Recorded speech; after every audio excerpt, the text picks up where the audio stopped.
여러분들과 함께 새가족반, 새로운 사람들이 우리 새가족으로 우리 신성교회에 등록할 때에 그들에게 하나님의 귀한 말씀을 잘 전달하고 가르칠 수 있는 우리 새가족 팀이 있고요. 여러분들에게도 오늘 이 말씀을 이제 기초로 OT가 다음 주까지 진행되어질 것 같고, 생각보다 이 OT가 조금씩 더 늘어나고 있는 것 같아요. 그 다음부터는 여러분들에게 교제를 나누어서 새가족들에게 가르치는 그 교제 내용을 여러분과도 다시 한번 정리하면서 복음이 무엇이냐, 신앙에 있어 가장 중요한 개념들이 무엇이냐, 이것들을 여러분들과 함께 살펴보고 있는데, 이 말씀을 가장 잘 표현할 수 있는 성경이 시편 32편이더라고요. 그냥 저는 성경 32편을 보면서 와, 참 복음을 잘 발견했다, 잘 기록했다, 제가 이걸 가지고 놀랐는데, 그러면서 책을 살펴보고 그리고 주석을 살펴보았더니 제가 지난주 말씀드렸죠. 성 어거스틴이 말입니다. 어거스틴이 다른 말로 말하면은 아우구스티누스라고도 그렇게 이야기하거든요. 아우구스티누스. 성 어거스틴이 자신이 임종을 앞에 두고 하나님의 귀한 말씀을 가까이 하고 읽고 묵상하고 그리고 낭송했는데, 그 말씀이 시편 32편이라는 거예요. 또 복음의 가장 정석이라고 하는, 옛날 우리 수학 공부할 때 수학의 정석 이런 거 있었죠. 이런 것처럼 복음의 정석이라고 하는 로마서도 시편 32편을 인용하고 있는 걸로 보아, 시편 32편이 확실히 복음을 잘 정리하고 있구나, 이것을 다시 한번 깨닫고 시편 32편을 통해서 복음을 여러분들에게 기초로 오리엔테이션을 하고 여러분들과 이제 교제를 가지고 함께 배우는 시간들을 이제 계속해서 준비하는 밑작업, 밭을 잘 가는 작업들을 여러분들과 지금 하고 있는 거예요. 지난주 말씀이 이런 말씀이었습니다. 사실 지난주에 1절과 2절만 살펴본 거거든요. 다시 한번 띄워볼게요. 복습해 보겠습니다. 허물의 사함을 받고 자신의 죄가 가려진 자는 복이 있도다. 또 2절 보실까요? 마음에 간사함이 없고 여호와께 정죄를 당하지 아니하는 자는 복이 있도다. 복음이라고 이야기하는 복음의 정석인 시편 32편이 시작을 하는데 뭐로 시작하느냐?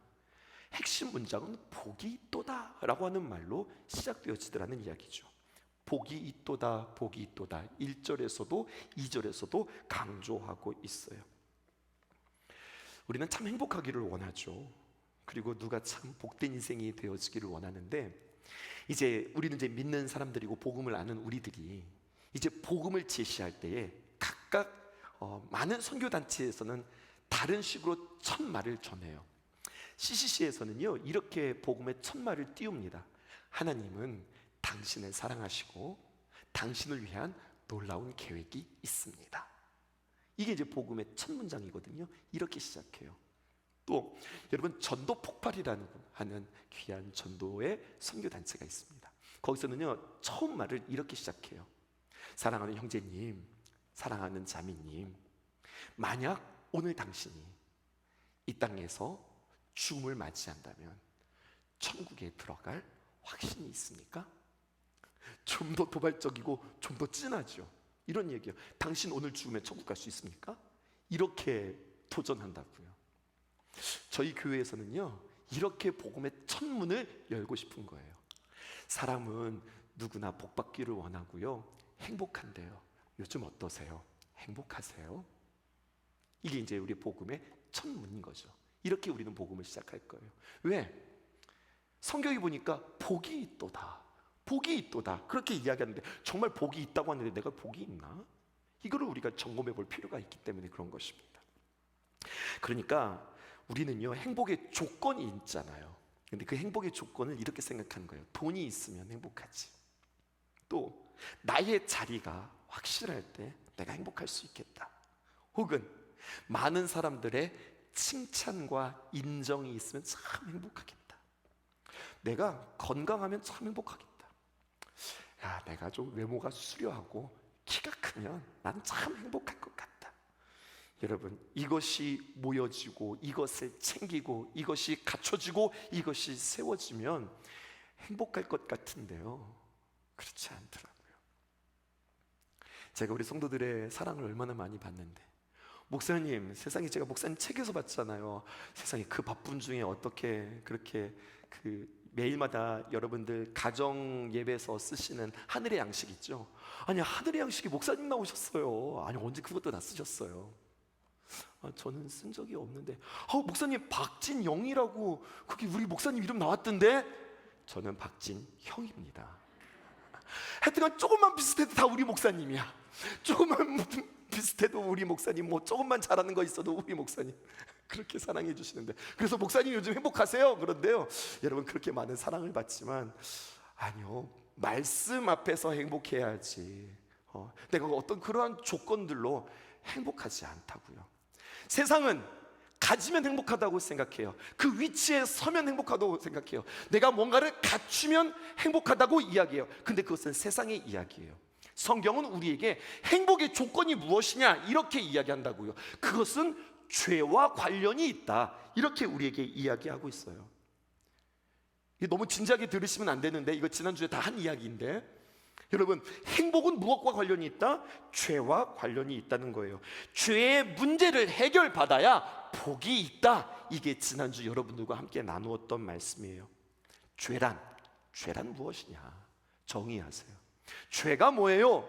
그랬더니 미워하고 싸우고 욕하고 혈기 부리고 음란하고 살인하고 사기치고 뭐 이런 게 죄라고 생각하는데, 여러분 그것은 죄의 어떤 결과라 할 수 있고, 죄는 이게 죄예요. 뭐가 죄냐? 메모할 수 있으면 메모해 보세요. 다음에 한 번 더 정리는 할 겁니다. 죄란 하나님과 내가 상관없는 거예요. 이게 죄예요. 하나님과 내가 상관없는 것을 두 가지로 표현합니다. 그것은 뭐냐면 하나님과 나 사이가 너무 멀리 있는 상태예요. 또 죄란 무엇이냐? 하나님과 나 사이에 큰 벽이 있어서 가로막힌 상태예요. 가로막혀 있으니까, 멀리 떨어져 있으니까 하나님의 뜻이 무엇인지도 내가 알 수 없고, 나의 간절한 소원과 나의 기도가 하나님께서도 닿을 수 없는, 전혀 상관없는 상태. 가로막힌 상태, 하나님과 단절된 상태, 하나님이 보이지 않고 앞에 벽이 있으니, 저 벽 너머에 계신 하나님은 내가 도무지 보일 리가 없고 도무지 들릴 리가 없는 겁니다. 그러니까 하나님이 보이지도 않고 하나님이 느껴지지도 않는 상태가 바로 죄라고 하는 겁니다. 그러면 그렇게 가로막혔구나, 내가 지금 하나님과 이렇게 멀리 떨어져 있구나, 이것으로 끝나지 않는다는 거예요. 성경은요, 그렇게 가로막혀 있으면, 하나님과 내가 이렇게 멀리 떨어져 있으면 어떤 상태가 되느냐? 하나님이 아닌 사탄에게 붙잡힌 상태가 되어진다는 이야기. 사탄이 나를 꼭 붙잡고서 이리저리 끌고 다니는 사탄의 노예로, 사탄을 이길 수 없는 죄의 노예로 우리는 살아갈 수밖에 없다는 거예요. 그것이 바로 에베소서 2장 2절에 우리에게 죄의 상태를 말해주고 있습니다. 에베소서 2장 2절에 있는 말씀 함께 읽어볼게요. 시작. 그때에 너희는 그 가운데 행하여. 그럼 그 가운데 행했던 것이 무엇인지 아셔야 되겠죠. 그것은 바로 무엇이면 사망 가운데 행하여. 에베소서 2장 1절이 그 유명한 말씀입니다. 허물과 죄로 죽었던 우리를 그리스도 예수께서 살리셨도다, 그 이야기거든요. 허물과 죽었던 그때 그 가운데서 행하여서, 여러분 우리가 하나님과 내가 상관없이 살아가고 하나님과 멀어져 있으면, 하나님으로부터 가로막힌 상태에 있으면, 그냥 나는 내 나름대로 살아가는 게 아니라 나는 여전히 뭔가에 끌려다니고 무엇인가에 따라다닌다는 거예요. 근데 성경이 보니까 무엇에 따라다니느냐? 이 세상의 풍조를 따라다닌다, 그런 거예요. 그리고 또 따라다닌대요. 무엇을 따라다니느냐? 성경에 보았더니 공중의 권세 잡은 자, 공중의 권세 잡은 자가 바로 마귀 사탄입니다. 거기에 따라다녀서 곧 지금 불순종의 아들들 가운데 역사하는 영, 사탄을 불순종의 아들들 가운데 역사하는 영이라고 표현하고 있어요. 그 영 가운데 우리는 붙잡혀 살아가는 인생이다 라고 하는 거예요. 그런 우리를 위하여서 예수님께서 이 땅에 오셨습니다. 그리고 하나님과 우리 사이에 그렇게 멀리 떨어져 있는 그 간격을 주님께서 십자가로 말미암아 다리를 놓아주셨어요. 그런데 에베소서는요, 이것을 더 기가 막힌 표현으로 우리에게 이야기하고 있어요. 에베소서 2장 2절 뒤에 에베소서 2장 14절에서 17절 이렇게 기록하고 있죠. 그때에 그는 우리 외 화평이신지라. 화평 거꾸로 해보세요. 평화. 하나님과 우리 사이에 평화가 되었다. 둘로 가로막혀 있어서, 멀리 떨어져 있어서 둘로 되었던 우리를 하나로 만드사 원수된 것, 곧 중간에 막힌 담을 자기의 육체로 하셨다. 이렇게 이야기하고 있어요. 저 이런 그림이 있는 거예요. 하나님과 나 사이에 가로막힌 담이 있는데, 내가 주님을 불러도 주님을 볼 수 없고 주님의 음성이 들릴 수 없는데, 그때 주님께서 오셔서 이 막힌 담을 허시는데 어떻게 하시느냐? 자신의 몸을 해머 삼아서 이 몸을 가지고 계속해서 이 벽을 부딪히는 거예요. 그래서 뚫고 뚫어요. 그럴 때 예수님의 육체의 몸은 어떻게 될까요? 찢기고 상하고 부러지고, 여러분, 그렇게 예수님의 몸은 점점 망가지지만 그럼에도 불구하고 하나님과 나 사이에 그 막힌 담을 허물기 위해서 자신의 몸을 아끼지 않냐고 계속해서 뚫어내는 겁니다. 온몸이 피투성이가 되어지도록. 그리고 드디어 그 막힌 담을 자신의 몸으로 뚫었을 때 예수님은 생명을 다하시는 모습이에요. 사도 바울은 이 그림이 그 가운데 있었습니다. 에베소서는 여러분들 옥중서신이라는 거 아시죠? 그가 어디에 갇혀 있어요? 감옥에 갇혀 있는 거예요. 그런데 감옥에 갇혀 있음에도 불구하고 하나님께서 내게 주시는 평안, 나의 기쁨은 나의 특별함과 나의 탁월함이 아니라 주님께서 오셔서 갇힌 나를 주님의 몸으로, 주님께서 우리에게 은혜를 주심으로 말미암아 뚫어주셔서 내가 어디에 있든지 주님과 함께 교통할 수 있고 나눌 수 있으니 그에 대한 귀한 감격이 있는 거예요. 내가 여기서도 천국을 누린다? 그것은 나의 믿음이 좋은 것이 아니라 주님께서 이 담을 뚫어주셨구나. 하나님의 귀한 은혜로 말미암아 이 감옥, 이 답답한 공간에서 주님께서 나를 뚫어주셨구나. 그것을 깨닫고 에베소서 2장 14절에서 17절 계속해서 읽으러 가는 겁니다. 15절 보십시다.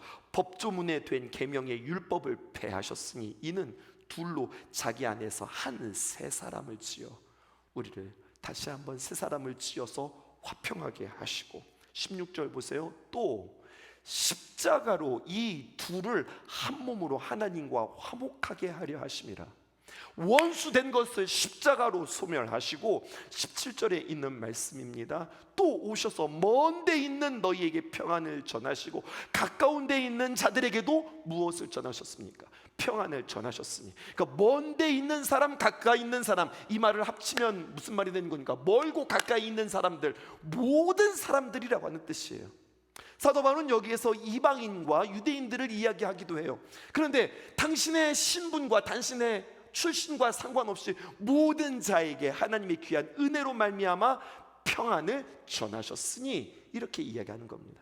그래서 우리는 최고의 인사가 뭐냐? 하나님의 은혜와 평화가 여러분들 가운데 있기를 원합니다 라고 우리는 서로 인사하는 겁니다. 1절에서 2절, 우리가 지난주에 살펴본 말씀, 진짜 복은 무엇이냐? 주님 앞에 죄를 해결하는 것이 복이다.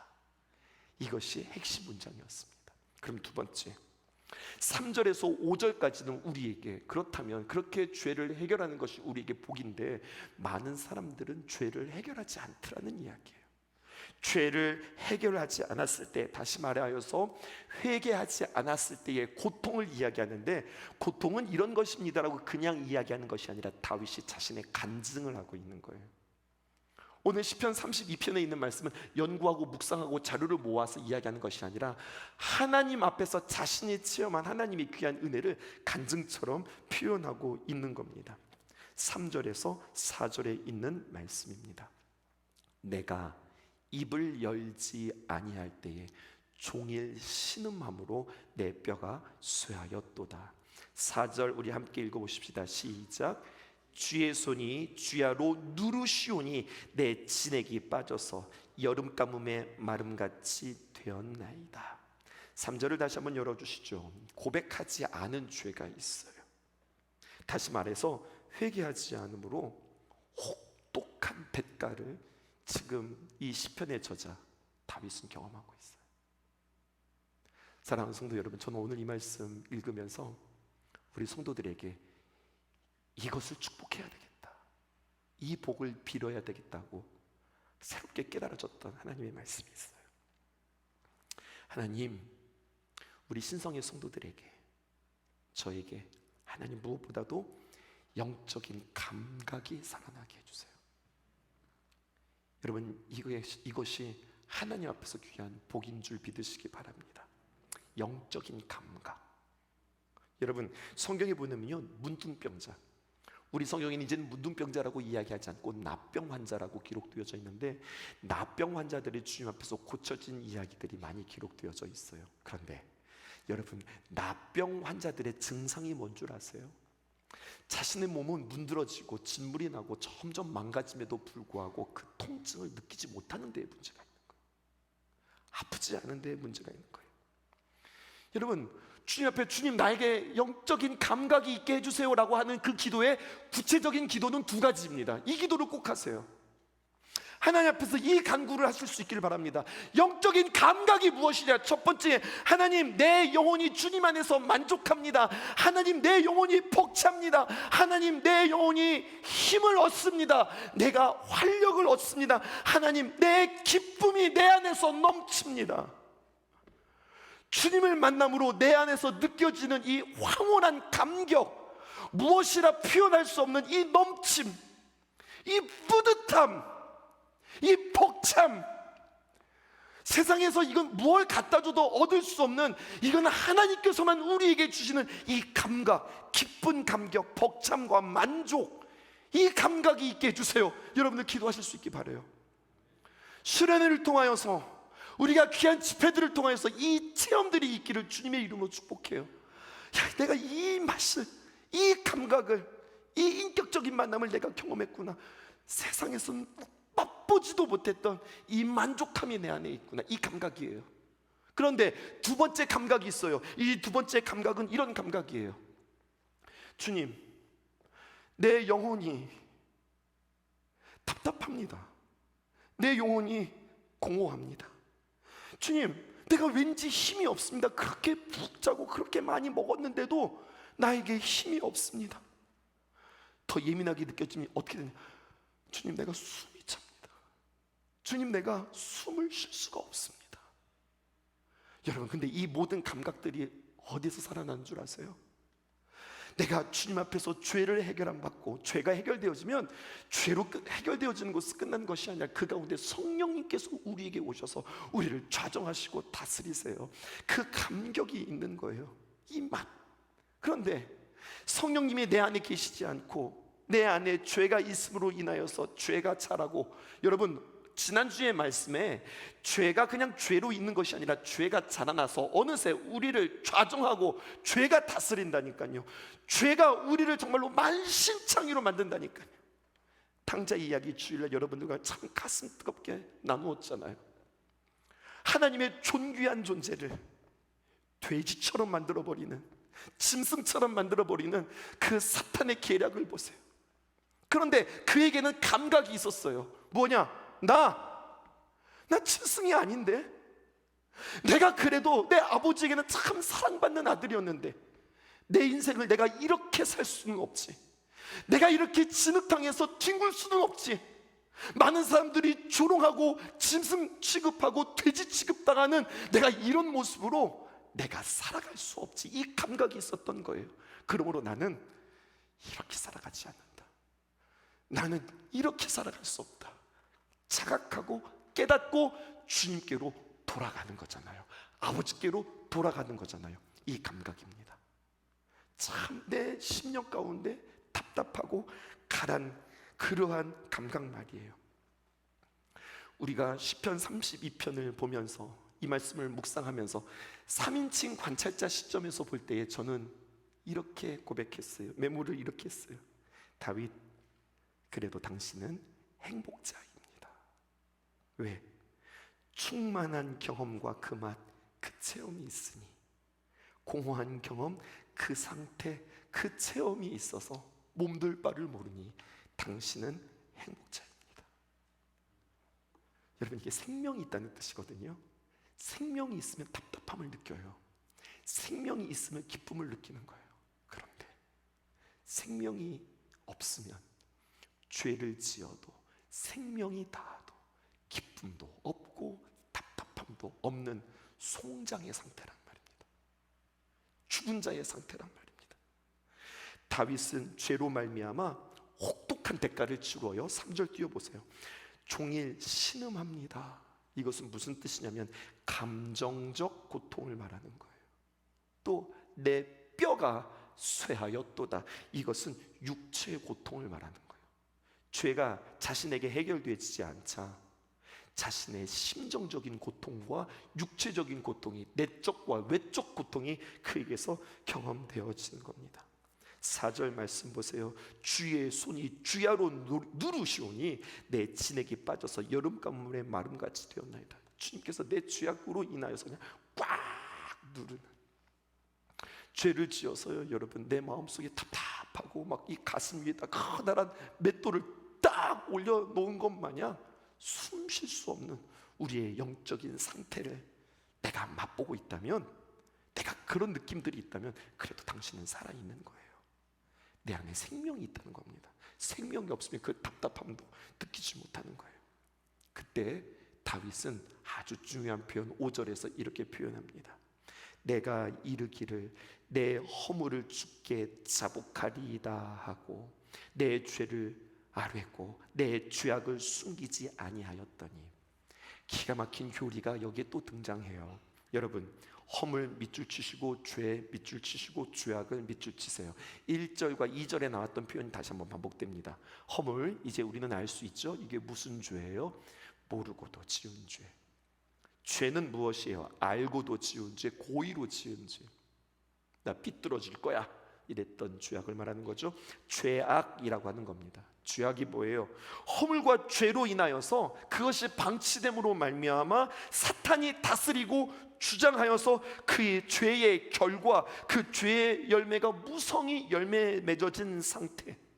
그래서 시편 우리가 읽었던 32편 2절에서는요 이 죄악을 구체적인 예로 뭐라고 표현하고 있냐면 간사함이다 이렇게 표현하고 있어요. 사람이 간사함으로 이미 변질된 상태예요. 즉 죄에 대한 침묵에서 이제 다윗은 어떻게 합니까? 죄에 대해서 고백합니다. 그러므로 오늘 OT 두 번째 날, 죄는 우리로 하여금 기쁨을 주지 않습니다. 죄에 대한 고백, 회개의 기쁨을 맛보십시오. 이게 오늘 두 번째 날에 우리가 마음속에 새겨야 될 아주 기본적인 신앙의 베이직, 신앙의 구체적인 이야기입니다. 5절에 보니까 똑같은 말을 4번 반복합니다. 5절 띄워주시지요. 내가 이르기를 내 허물을, 내가 이르기를 밑줄 치시고 내 허물을 여호와께 자복하리이다, 자복하리이다 밑줄 치시고 주께 내 죄를 아뢰고, 아뢰다 밑줄 치시고 그 다음에 내 죄악을 숨기지 아니하셨더니 곧 주께서 내 죄악을 사하였나이다. 숨기지 아니하였더니 밑줄 치시고, 이 말 4가지는 다 한 가지 뜻입니다. 이르기를 자복하리라, 아뢰고 숨기지 아니하였다, 드러냈다는 뜻이잖아요. 이게 다 뭐냐? 죄를 토로하였다라고 하는 거예요. 똑같은 말을 이렇게 다른 표현으로 4가지로 표현하고 있습니다. 이르다 무엇입니까? 하나님께 나아가는 겁니다. 하나님께 나아가는데, 그 두려운 하나님 앞에 나아가는데 어떻게 나가느냐? 뭐 자신 있게 나갔다, 아니면 공손하게 나간다, 이게 아니라 하나님께 나아가는 자는 반드시 그가 계신 것과 그가 자기를 찾는 자에게 상 주시는 이심을 믿어야 할지니라. 하나님 앞에 나아갈 때의 태도는 믿는 태도입니다. 하나님은 내 아버지시다, 내 죄를 용서해 주시는 하나님이시다. 그 하나님을 믿고 이르는 겁니다. 하나님께 아뢰는 겁니다. 자복하리라, 무엇을 자복합니까? 나의 허물을 자복하는 겁니다. 아, 이게 죄였습니까? 몰랐습니다. 하나님 깨닫게 해주셔서 감사합니다. 인정합니다. 이것이 자복입니다. 그리고 내 허물을 여호와께 자복했지요. 또 내 주께 내 죄를 아뢰입니다. 죄는 무엇이었습니까? 내가 알고도 지은 죄였습니다. 스스로 적극적으로 지었던 죄에 대해서 내 자신 스스로 적극적으로 하나님 내가 죄를 지었습니다라고 아뢰는 겁니다. 그리고 숨기지 아니한다. 허물과 죄로 다스리는 상태였던 나의 상태에 대하여서 처절하게 하나님, 그리하여서 내가 죄에 짓눌리고 죄에 다스리는 상태로 인하여서 내가 이런 모습으로 주님 앞에 살았습니다라고 처절하게 자신의 모습을 고백하는 거예요. 목사님, 네. 목사님 오늘 가만히 계시면 안 되는 겁니다. 그래서 왜 그러시는데요? 목사님 춘천에 계신다면 오늘이 보통 날이 아닙니다. 그러는 거예요. 아니 도대체 오늘이 무슨 날인데요? 그랬더니 오늘이 비로소 소양강 댐이 열리는 날입니다. 그러는 거예요. 이게 쉽게 열리는 게 아니에요. 춘천에 사신다면 반드시 가보셔야 됩니다. 오늘 가보신 분 손. 우리 성도님들은 믿음도 좋아. 그냥 교회 나오시는 일에만 바쁘셔서 오늘 소양강 문이 열렸답니다. 오후 3시에. 그래서 아마 가는 길이 엄청 막혔을 것인데 소양강 댐이 2년 만에 열렸대요. 근데 쉽사리 열리지 않는다고 하던데요. 댐의 수문이 열리면은요 그 광경이 아주 정말로 대장관이랍니다. 그러면서 제가 오늘 수요 예배만 아니면 제가 갈 텐데. 그렇죠 목사님, 제가 사진이라도 보여드릴게요. 그러더니 우리 권사님이 사진 하나 보여주셨는데 와, 사진만 봐도요 너무 광경이 정말 장관인 거예요. 수문이 열려서 물이 확 쏟아지는데 이게 쏟아지면서 물보라가 올라오는 그 높이가 수문의 반을 차지하는 거예요. 그래서 거기 갈 때는 그냥 가면 안 된다고 그러네요. 우비를 입어야 된대요. 당신도 못 가봤구나. 춘천 사는 애도. 네, 우비를 입고 그 대광경을 봐야 되는데 그 물소리가, 이 물보라가 아주 크다는 거죠. 그래서 이거는 꼭 춘천 살면은 봐야 되는 그러한 장관의 광경이라고 그렇게 이야기했어요. 근데 여러분, 수문을 왜 열까요? 수문을 여는 이유가 무엇일까요? 2가지 이유예요. 첫 번째는 무엇이냐면 유사히 비가 엄청 많이 왔잖아요. 수문을 열지 않으면 소양강 그 댐에 있는 물들이 넘치게 됩니다. 그래서 반드시 열어야 하고요.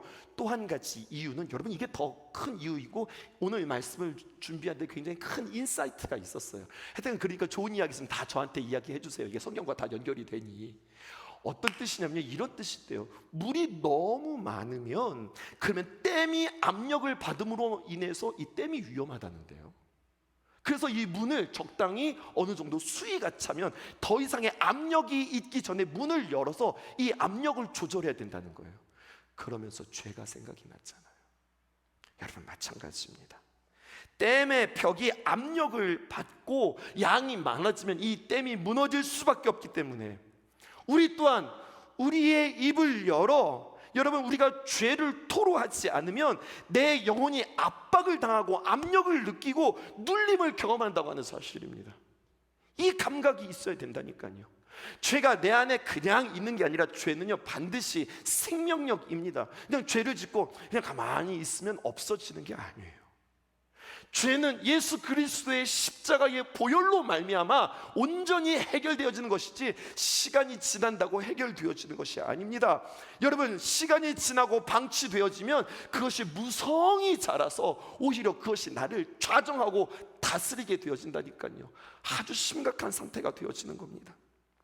여러분, 그렇게 내 영혼에 압력이 눌려질 때에, 그런 느낌들이 있을 때에 여러분들의 입의 수문을 열어서 우리의 모든 죄악들이 아낌없이 다 토해져 나오는 귀한 은혜, 하나님 주님께서 보실 때 그 대광경, 그 장관의 모습, 내가 이것이 참 기쁘다 주님 앞에 고백할 수 있는 우리의 회개의 고백들이 여러분들의 삶 가운데 넘칠 수 있기를 주님의 이름으로 축복합니다. 그러므로 고백과 용서는 불가분의 관계예요. 불가분이란 말이 무슨 말인지 아세요? 나눌래야 뗄래야 뗄 수 없고 나눌래야 나눌 수 없다는 이야기입니다. 하나님께 죄를 고백한다. 자, 조금 더 적용해 볼게요. 우리가 주님 앞에 회개하는 이유, 지난번 김찬석 전사님도 이렇게 우리에게 적용을 해주셨는데요, 기가 막힌 적용이라 생각했어요. 무서워서. 죄를 지으면 하나님께 벌 받으니까, 내가 이 문제를 해결하지만 하나님 혼나니까, 내가 징계를 받을까 봐 내가 주님 앞에 회개해야지. 아닙니다. 우리가 주님 앞에 회개해야 하는 이유, 그것은 여러분, 하나님이 나를 향한 그 징벌이 무서워서 죄에 대한 대가를 치를까 봐 내가 회개하는 것이 아니라 하나님과의 관계, 하나님과의 친밀함을 위하여서 우리는 주님 앞에 회개하는 거예요. 이런 문장을 써보았습니다. 우리가 우리의 죄를 덮지 않을 때, 다시 말해서 우리가 우리의 죄를 오픈하고 다 열 때 하나님께서 우리의 죄를 덮어주십니다. 아멘이십니까? 우리 죄를 주님 앞에 다 드러낼 때 능력이 많으신 우리 주님께서 우리의 죄를 덮어주세요. 그런데 여러분, 내가 자꾸만 내 죄를 내가 덮잖아요. 하나님은 우리를 사랑하시기 때문에 그 죄를 다 드러나게 하십니다. 주님 앞에서 여러분 믿음으로 나아가 하나님 앞에 무릎 꿇고, 우리 기도할 때 불 끄잖아요. 또 음악을 크게 틀어주잖아요. 분위기 좋게 만들려고 하는 게 아니에요. 이유는 단 한 가지예요. 하나님 앞에 기도할 때 오직 하나님만 집중하시라고. 옆에 사람 집중하고 사람들이 왔다 갔다 하든 나를 쳐다보든 쳐다보지 않든 뭐 어떻게 하든 상관없이 기도는 하나님과 나와의 1대1 관계다. 그러므로 주님 앞에 엎드려 나의 모든 연약함들을 다 토하고 여러분들의 죄의 수문들을 다 열 수 있기를 주님의 이름으로 축복해요. 전에도 여러분들에게 소개했던 찬양이 있습니다. 반주해 주실까요? 주님, 내가 주님께 무엇이라고 말할까요? 저는 이 찬양 들을 때마다 정말로 가슴이 막 정말 뛰어요. 이 찬양이 너무, 아니 찬양을 어쩌면 이렇게 아름답게 쓸 수 있을까? 주님, 내가 주님께 뭐라고 말할까요? 그냥 주님이 너무 좋아요. 그런데 어떻게 하죠? 내가 주님이 너무 좋은데 나는 그 주님 앞에 너무 연약한 나, 주님 앞에 설 때에 너무나도 죄가 많은 나. 그런데 주님 저를 사랑해 주시는 거 알겠어요. 주님께서 나를 사랑해 주신 걸 제가 알겠는데 그 주님이 나를 사랑하신다는 말을 내가 어떻게 표현해야 할까요? 또 나도 참 부족하지만, 나도 참 죄가 많지만 내가 주님 사랑하거든요. 근데 내가 주님 사랑하는 걸 어떻게 표현할까요? 참 내가 주님 사랑함으로 진짜 바르게 살아가고 온전하게 살아가고 싶은데 참 온전하지는 못해요. 내가 삶으로 주님 앞에 내가 주님을 사랑하는 것을 표현하고 싶은데, 주님 사랑하는데 주님, 내가 주님 사랑하는 마음 표현 못해서가 아니라 때로는 참 사랑한다고 하지만 내 삶은 그렇지 않은 것 같아서, 하지만 내가 주님 참 사랑합니다 라고 하는 고백이거든요. 이 고백을 여러분들과 함께 나누면서 주님 뭐라고 말할까요? 내가 차마 말하지 못하지만 우리 주님께서 모든 것들을 다 아시는 주님임을 우리가 믿고 주님 앞에 어떤 것이든 표현할 수 있었으면 참 좋겠습니다. 호세아서 6장 3절에서 4절에 있는 말씀, 그러므로 우리가 여호와를 알자, 힘써 여호와를 알자. 그의 나타심은 새벽빛같이 어김없나니 비와 같이 땅을 적시는 늦은 비와 같이. 앞에서 비와 같이라고 하는 것은 이른 비를 말하는 거고요, 땅을 적시는 늦은 비와 같이 변함없이 신실하게 미쁘신 하나님은 우리에게 임하시리라 하니라. 너무 좋은 말씀이죠. 근데 그 다음 말씀이 너무 아파요. 주님께서 이렇게 말씀하는 거예요. 에브라임아 말할 때는요, 이건 어디를 말하는 거냐, 북이스라엘을 말하는 거예요. 에브라임아, 내가 내게 어떻게 하랴? 내가 너한테 어떻게 할까? 주님의 고민이에요. 또 유다야, 남유다를 말하는 거예요. 똑같이 말씀하시죠. 내가 너에게 어떻게 할까? 너희의 인애가, 우리 하나님이 인애의 하나님이시거든요. 근데 그 인애의 하나님이 우리에게 인애를 원하세요. 하나님께서 우리에게 사랑을 원하세요. 너희의 인애가 아침 구름이나 쉬 없어지는, 금방 없어지는 이슬과 같구나. 야, 내가 너희들을 참 사랑하고 내가 너희들에게 은혜를 베풀고 내가 너희들에게 정말로 사랑을 물 붓듯이 쏟아주는데, 너희도 나를 참 사랑한다고 하는데 그 인애가, 그 사랑함이, 나를 닮아있는 그 성품이 아침 구름처럼 그냥 반짝 있다가 햇빛이 쨍 찌면 싹 사라지는 그런 아침 구름이나 금방 없어지는, 반짝했다가 금방 없어지는 이슬과 같구나. 주님은요 어떤 주님이셨어요? 그의 나타나심은 새벽빛같이 어김없나니. 새벽은요 반드시 우리에게 비추어 올라오거든요. 또 이른 비와 같이, 또 땅을 적시는 늦은 비와 같이 우리에게 신실하게 다가오시는 주님이었는데, 너희들은 어쩌면 그렇게 변하니? 안타까워하시는 주님의 모습을, 그 마음을 호세아서를 읽으면서 이제 호세아서에 또 우리가 함께 이 말씀 전체를 묵상할 수 있는 기간들이 있을 텐데요, 주님의 마음들이 이렇게 느껴지는 거죠. 우리는 이 말씀이 반면교사 되어서 주님 신실하시니 우리도 주님 앞에 신실한 자 되겠습니다. 우리가 완벽할 수는 없어요. 그런데 하나님 이건 있죠. 넘어져도 또 일어나고, 넘어져도 또 일어나고, 내가 주님 사랑하고 더 주님께 가까이 나아가고, 이 마음 변치 않도록 주님 도와주세요. 이렇게 고백하는 저와 여러분들 잘 달리고 여러분들 나오고 계시는데, 이 마음들을 계속해서 우리는 훈련하십시다. 예수 사랑합니다. 사랑합니다. 온 마음 다하여 오직 주님 한 분만 간절히 더 원합니다.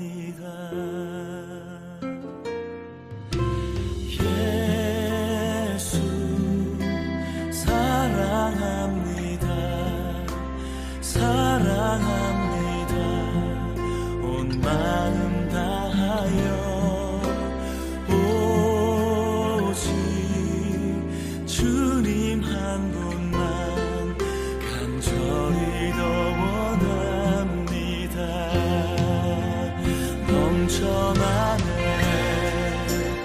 넘쳐나네 주를 향한 내 속에 갈망이, 주님께로 날 이끌어 주소서. 주님을 더 원합니다.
넘쳐나네 주를 향한 내 속에 갈망이 주님께로 날 이끌어 주소서.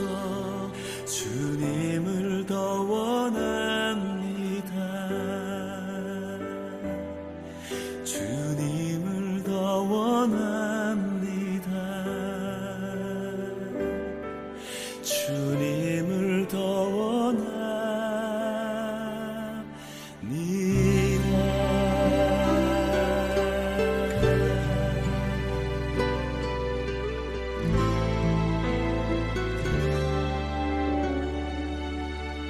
주소서